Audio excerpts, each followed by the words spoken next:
In the quiet town, Aaron Spencer was the embodiment of reliability. He was the man who helped neighbors and the father who never missed a single one of his daughter's track meets. Cassidy was his world, making his grueling mill shifts worthwhile. Their bond was built on years of weekend hikes and quiet breakfasts. To Aaron, Cassidy was still the little girl who caught fireflies in jars. However, that trust began to fray around the edges in ways Aaron could not initially name.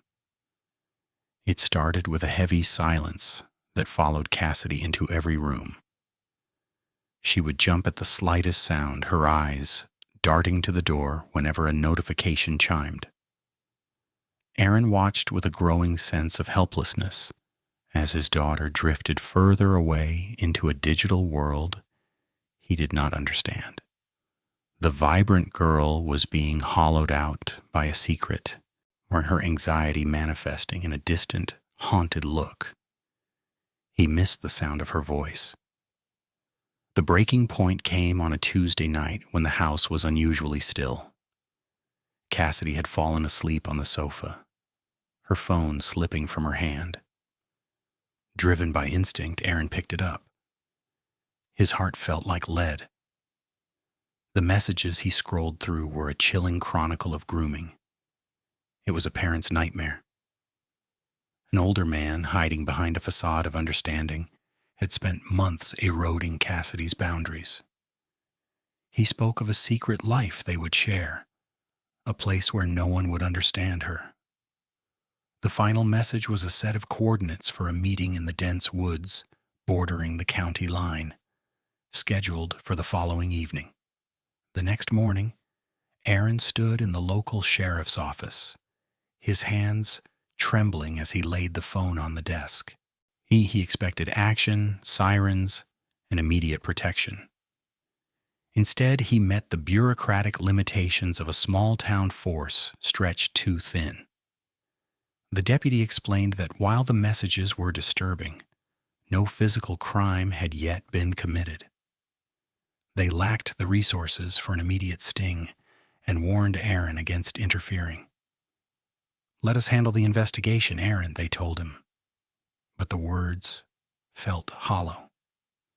To them, it was a case file. To Aaron, it was his daughter's life. The legal system was not built to prevent tragedies. Driven by a terrifying clarity, Aaron knew he could not leave his daughter's fate to chance. As the sun began to dip below the horizon, casting long, bruised shadows, he watched Cassidy slip out the back door. He followed at a distance, his heart hammering against his ribs like a trapped bird. Every instinct in his body screamed for him to grab her, but he knew he had to see the face of the monster she was meeting. He moved through the undergrowth, his eyes fixed on the small figure of his daughter as she walked toward the designated clearing. The clearing was a lonely patch of dirt surrounded by ancient oaks. There, standing in the fading light, was a man who looked nothing like the friend Cassidy had described. He was significantly older, with a predatory stillness that made the hair on Aaron's neck stand up. As the man reached out to pull Cassidy toward a waiting vehicle, Aaron's restraint shattered. He burst from the tree line, a roar of fatherly rage tearing from his throat. The man spun around, eyes widening in shock, but he did not run. Instead, he lunged toward Aaron, and the two men collided in a desperate struggle. Before we continue, subscribe to the channel and tell us in the comments where you are watching from. Cassidy stood frozen, a scream trapped in her throat as she watched her father grapple with the stranger.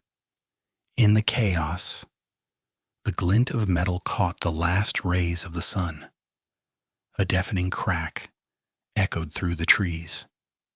Aaron felt a searing heat, a moment of profound realization that the world he knew had just ended. Blackness followed, leaving only the ringing in his ears and the terrifying weight of what had just happened in the shadows. Aaron fell to the earth. Everything changed. The ringing in Aaron's ears was slowly replaced by the rhythmic, intrusive wail of sirens. Blue and red lights danced frantically across the bark of the ancient oaks, turning the once peaceful woods into a strobe-lit crime scene. Aaron did not move, but he stood there, his chest heaving, the heavy weight of the firearm still grounding him to the damp dirt. A few yards away, the man lay motionless, a dark stain spreading rapidly into the earth. Cassidy was curled into a ball on the forest floor, her hands covering her ears, as if she could physically shut out the horrific reality of the last 10 minutes. When the officers burst into the clearing with their guns drawn, Aaron didn't resist. He simply dropped the weapon and felt the cold, biting grip of steel around his wrists. The transition from a desperate father to a categorized criminal happened in a heartbeat, punctuated by the mechanical click of handcuffs. The warmth of the Spencer home was instantly replaced by the clinical, suffocating chill of the police interrogation room. The walls were a sickly shade of off-white, illuminated by humming fluorescent lights that seemed to vibrate inside Aaron's skull. Across from him, detectives spoke in low, measured tones, their questions designed to trap him in his own adrenaline-fueled memories. Aaron stared at his hands, the same hands that had built Cassidy's first swing set, now stained with the metallic evidence of his desperation. Outside these walls, the town of Willow Creek was rapidly tearing itself apart. The local news had picked up the story within hours, labeling Aaron as the vigilante father. In the local diner and on anonymous community forums, a fierce divide emerged. Some hailed him as a heroic guardian who did what the police refused to do, while others spoke in hushed, fearful tones about the danger of a man who takes the law into his own hands. The legal reality hit Aaron like a physical blow when his court-appointed attorney explained the gravity of the charges. The prosecution wasn't looking at the protective heart of a father. They were looking strictly at the letter of the law. They argued that by following Cassidy to the woods instead of calling for backup once he arrived, Aaron had moved from protection to provocation. The charges were severe: aggravated assault with a deadly weapon and attempted murder. The prosecutor, a man with a reputation for being unyielding, made it clear that righteous fury was not an acceptable legal defense. While Aaron sat in a cramped holding cell, his family was enduring a different kind of internal imprisonment. Cassidy was drowning in a sea of guilt that no teenager should ever have to navigate. She felt personally responsible for the bruises on her father's face. The trauma of the grooming process, once a secret whispered in the dark, was now public record, dissected by strangers. However, as the state's investigation deepened, the shadow of the man in the woods grew even darker. Forensics revealed a horrifying pattern. This wasn't his first time stalking girls. He was a serial offender who had moved from state to state, exploiting legal loopholes to remain free. He had slipped through the cracks of the justice system 3 times before, leaving a trail of broken lives. This revelation fueled the public's support for Aaron, making him a reluctant symbol. People gathered outside the courthouse, carrying signs that demanded his immediate release. Here they saw Aaron as the only person who had finally stopped a monster that the law had allowed to roam free. But just as the momentum shifted in Aaron's favor, a new shadow emerged. A technician stumbled upon files on Aaron's computer that changed everything. He hadn't just discovered the grooming that night. Detailed logs showed he had been tracking the man for weeks. He had scouted the clearing. This was no accidental meeting, it was planned. The prosecution had evidence they needed to paint Aaron not as a protector, but as an executioner. The courthouse doors groaned under the weight of a town's divided soul as the trial of Aaron Spencer finally began. Inside the room, the air was thick with the scent of floor wax and the pressure of morality. Aaron sat at the defense table, and his shoulders hunched as if still carrying the weight of that dark night in the woods. Across from him, the prosecutor laid out a damning timeline.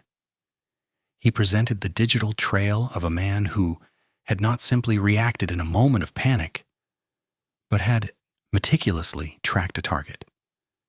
The evidence of Aaron's premeditation was a heavy anchor, threatening to pull his plea of self-defense into the depths of a life sentence. When Aaron's wife took the stand, her voice trembled. She described a man who would spend hours fixing a broken toy just to see his daughter smile, a man whose only flaw was a love that bordered on the absolute.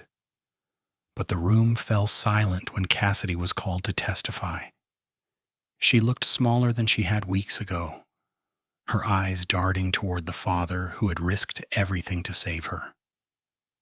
She spoke of the predator's kindness, the way he had isolated her, and the fear she felt as he tried to lead her to that car. Her testimony bridged the gap between the cold facts of the law and the burning reality of a father's instinct. The defense pushed the necessity defense, arguing that the failure of authorities left Aaron with no choice. The prosecutor's rebuttal was a sharp blade. He paced before the jury, challenging them with a question that echoed in the rafters. He asked if the foundation of society could survive if every citizen became judge, jury, and executioner based on their own definition of justice. He painted a picture of a world where the law was replaced by the barrel of a gun. This moral dilemma kept the jury in deliberation for 3 agonizing days. The town outside held its breath as the weight of the decision settled over the community. Finally, Aaron took the stand. It was a risk his lawyers had cautioned against, but he insisted on speaking. He didn't offer excuses. He admitted to the logs and the planning.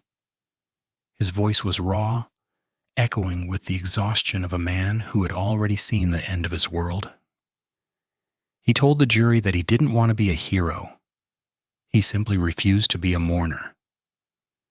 He spoke of the nights spent watching the police cars drive past his house, knowing they wouldn't stop the man who was coming for his daughter. "I didn't choose the law," he whispered. "I chose my child, and if I had to choose 1,000 times again, I would be standing in that clearing." The silence that followed was absolute. When the jury returned, the foreperson's voice was thin.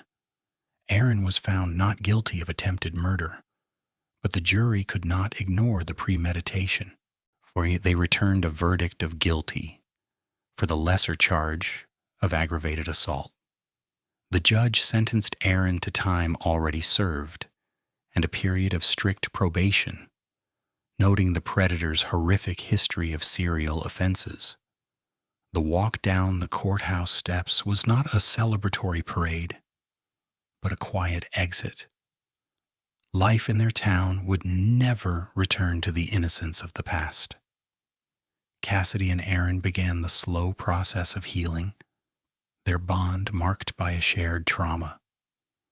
The woods remained a dark memory, but the predator was gone, and the Spencer family was together. In the end, the case left the world with a haunting reflection on justice. It forced society to ask where the line lies between a criminal and a protector, and what price a man should pay for the safety of those he loves. Some secrets are buried in the soil, while others live forever in the heart. His sacrifice was a testament to a father's ultimate devotion.